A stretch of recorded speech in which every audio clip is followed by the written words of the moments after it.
Welcome to Praying Through the Bible, number 55, Numbers 27, verses 12 through 23, a prayer for those left behind. Leaving is never easy, especially when being replaced.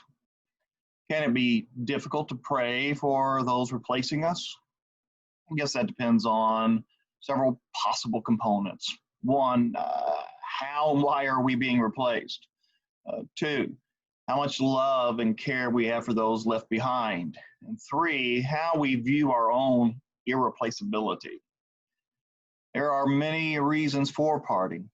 Some are good, some are bad, some inevitable, some out of choice, some unfair or seemingly unfair, and some even very natural. All of this can hurt.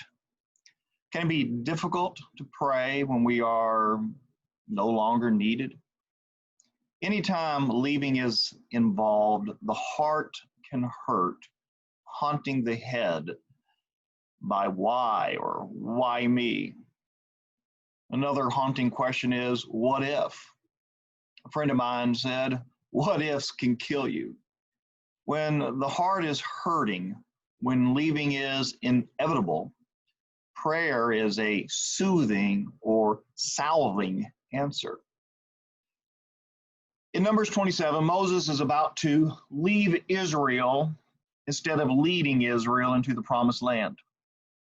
God says, "Go up to this mountain of the Abarim range and see the land that I have given Israelites. After you have seen it, you will be gathered to your people as Aaron your brother was." Numbers 27, verses 12 through 13. Candidly, God implies, Moses, you are no longer needed. Openly, God informs, it is time to go, time to die. Comforting, though, God uses a soft phrase to describe death. You will be gathered to your people. Moses will be leaving his people, yet going to his people. Moses will not be entering the promised land, but will be entering an eternal promised land. Are we ever ready to die? Are we ever ready to not be needed? Moses is 120 and he is not ready to give up. Moses had unfinished business, but God says he is finished. This leads Moses to pray. Leaving is never easy, especially when concerned for those left behind. Leaving because of our own sins, that makes it harder. When permanent, the impact is deeper. Guilt is a plague that really only prayer can heal. Love makes it easier. The power of love is seen when many husbands and wives, after spending a lifetime of living and loving one another, after one passes away, the other one is ready to go. The other one does not need even one more day on this earth. Their love and the hurt means they want to be together. The many that they leave behind, though, are not so ready. Leaving leads people to pray. When leaving is inevitable, pray like Moses. So Moses appealed to the Lord. May the Lord, the God who gives breath to all. I like that phrase. Reminds me of Genesis 2.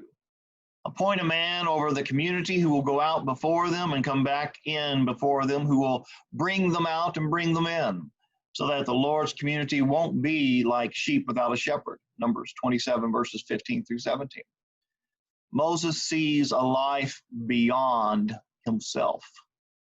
God is in the process of replacing Moses with Joshua, verses 18 through 23 of Numbers 27.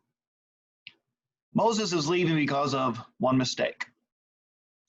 And when leaving because of one mistake that ruins a life, ending a dream, and destroys loved one, that is something that is far too common. Fathers or mothers leave children because of their selfishness, divorce killing the family. Out of greed or desperation, employees make a grievous Error of theft, so serious and on purpose that they are fired and their families suffer. People get left behind because of sin. Moses is about ready to leave the people he loves because of his sin, which God reminds him of. About the best thing that we can say about leaving is it leads to prayer. That leads us to our prayer challenge. Living is preparing to leave. Pray for those to whom God has given us responsibility. Pray that they will be ready when God says we are ready to leave. Pray they will pray for their hurting heart. Start praying. This has been Praying Through the Bible, number 55, Numbers 27, verses 12 through 23, a prayer for those left behind.